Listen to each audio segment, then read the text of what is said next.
Economics अर्थशास्त्र आप सभी की परीक्षा के लिए एक बहुत ही महत्वपूर्ण सब्जेक्ट है।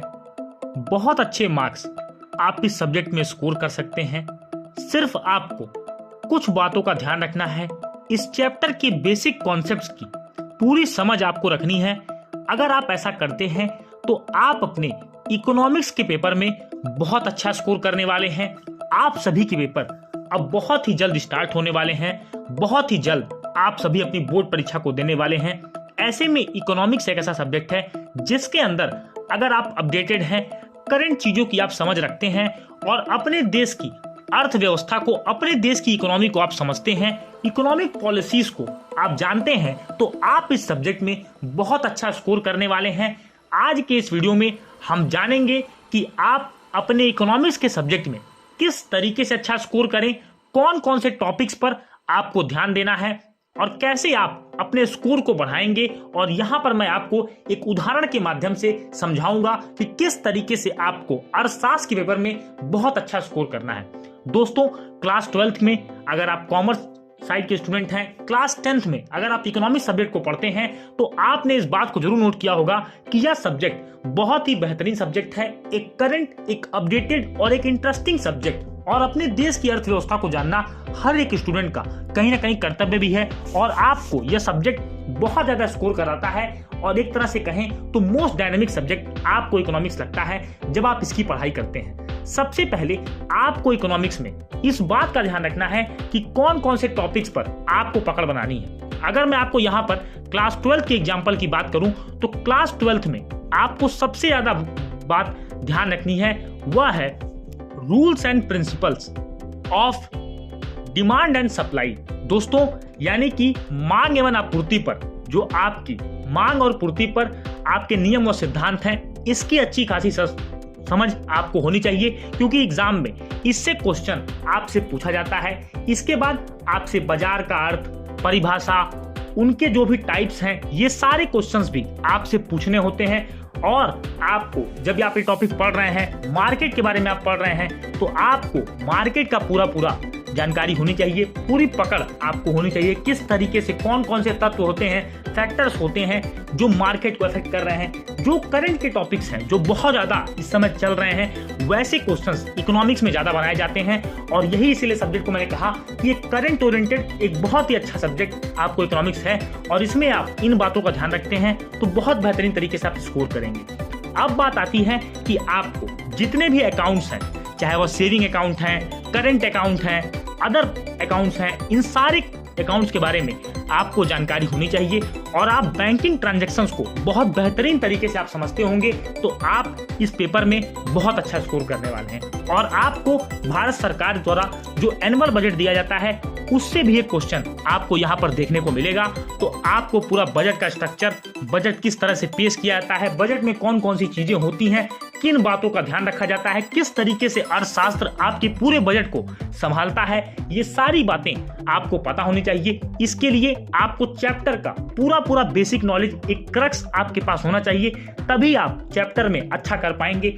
अब बात करते हैं कुछ इंपॉर्टेंट कॉन्सेप्ट्स की जो 10th और 12th में आपको दोनों में देखने को मिलता है, जैसे कि नेशनल इनकम, आपकी manufacturing, agriculture, trade balance, GST, ये सारी चीजें, आपके जो लेबर रूल्स हैं, इन सारी चीजों का जानकारी आपको बहुत अच्छा होना चाहिए। इन बेसिक चीजों पर आपकी अगर अच्छी पकड़ है तो आप पेपर को बहुत अच्छा स्कोर कर पाएंगे।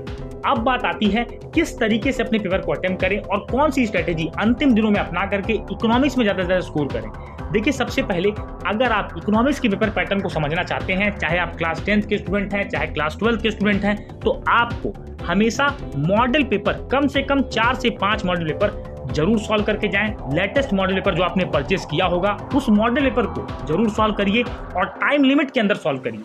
दूसरी बात ध्यान रखें कि डेफिनेशंस बहुत ज्यादा याद रखें, क्योंकि ये आपके एग्जाम में आपके क्वेश्चंस को अटेम्प्ट करने में आपकी बहुत ज्यादा हेल्प करती है। साथ ही साथ एनसीईआरटी की बुक्स को जरूर रिवाइज करें और एग्जाम में कोशिश करें कि बहुत ज्यादा नीट एंड क्लीन और क्लियर लिखने का प्रयास करें, जिससे एग्जामिनर को आपकी कॉपी में बहुत ज्यादा मेहनत ना करे और आपको अच्छे से अच्छे मार्क्स मिल पाए। इसके बाद जब आपकी एग्जाम होने वाली है, तो उससे एक दिन पहले बहुत ज्यादा प्रेशर न लें। सिर्फ इस बात का ध्यान रखें कि आप अपने मन को शांत रखें और जो इंपॉर्टेंट पॉइंट्स हैं उनको हमेशा ध्यान रखें। अगर आप ऐसा करते हैं तो आपके एग्जाम में बहुत ज्यादा आपको बेनिफिट मिलने वाला है।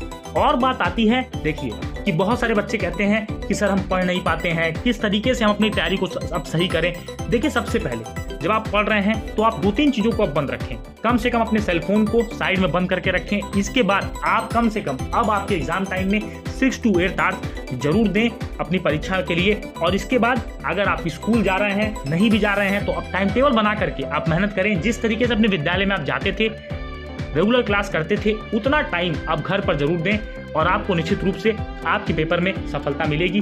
और मैं आपको बता दूं, यहाँ पर मैं आपको यूपी बोर्ड क्लास 12 इकोनॉमिक्स का पेपर पैटर्न बता देता हूँ, किस तरीके के प्रश्न आपको मिलने वाले हैं। इसी तरीके से आप सभी बोर्ड के पेपर होंगे और आप इसी पैटर्न पर खुद को सेट करके आप पढ़ाई कर सकते हैं। एक एक अंक के आपको 10 मल्टीपल चॉइस क्वेश्चन मिलने वाले हैं। 3-3 अंक के आपको 8 अति लघु उत्तरीय प्रश्न मिलने वाले हैं, जिनका आपको 50 शब्दों में आंसर देना है। 6-6 अंक के आपको 6 लघु उत्तरीय प्रश्न मिलने वाले हैं, शॉर्ट आंसर टाइप क्वेश्चन, जिनका आंसर आपको 150 शब्दों में देना है। 10-10 अंक के आपको लॉन्ग आंसर टाइप क्वेश्चन मिलेंगे, जिसमें कि 3 सवाल आपको यहाँ पर मिलने वाले हैं। कुल पेपर जो आपका होगा 9 अंक का पूरा पेपर आपका होने वाला है। और ये जो पेपर होगा आपका, ये 2 खंड में आपका विभाजित होगा, जिसमें कि आपको यहाँ पर एक पहला जो खंड का होगा उसमें आपका सूक्ष्म अर्थशास्त्र होगा, जिसमें परिचय 4 अंक का, उपभोक्ता संतुलन व मांग 18 अंक की, उत्पादनकर्ता का व्यवहार व आपूर्ति 18 अंक, बाजारों के प्रकार व साधारण युक्तियों के साथ आदर्श प्रतिस्पर्धा की स्थिति में मूल निर्धारण। ये जो पाठ है ये 10 अंक का आपका आएगा। और खंड ख की बात करें तो समष्टि अर्थशास्त्र के अंदर राष्ट्रीय आय व संबंधित आंकड़े यानी नेशनल इनकम और उससे रिलेटेड जो भी डाटा है वो 12 अंक आपको देखने को मिलेगा। इसके बाद आपको मनी एंड बैंकिंग, मुद्रा एवं बैंकिंग जो 8 अंक की आपको मिलने वाली है। इसके बाद इनकम और रोजगार का निर्धारण, ये 14 अंक आपको मिलेगा। सरकारी budget, annual budget and economics, ये आपको 8 अंक की मिलेगी। और भुगतान संतुलन, ये आपको 8 अंक का पेपर में मिलने वाला है। तो उम्मीद है कि आप इस वीडियो से अपने इकोनॉमिक्स की तैयारी को किस तरीके से आप करें, परीक्षा में किस तरीके से पेपर को अटेम्प्ट करें, ये सारी बातें आप समझ पाए होंगे। अगर आपको वीडियो अच्छा लगा तो वीडियो को लाइक करें। चैनल पर अगर आपने पहली बार आ रहे हैं तो आपके अपने परिवार एफएम क्लासेस को सब्सक्राइब करें, नोटिफिकेशन बेल को जरूर टैप करें। मिलेंगे अपने अगले वीडियो में, तब तक के लिए जय हिंद, वंदे मातरम।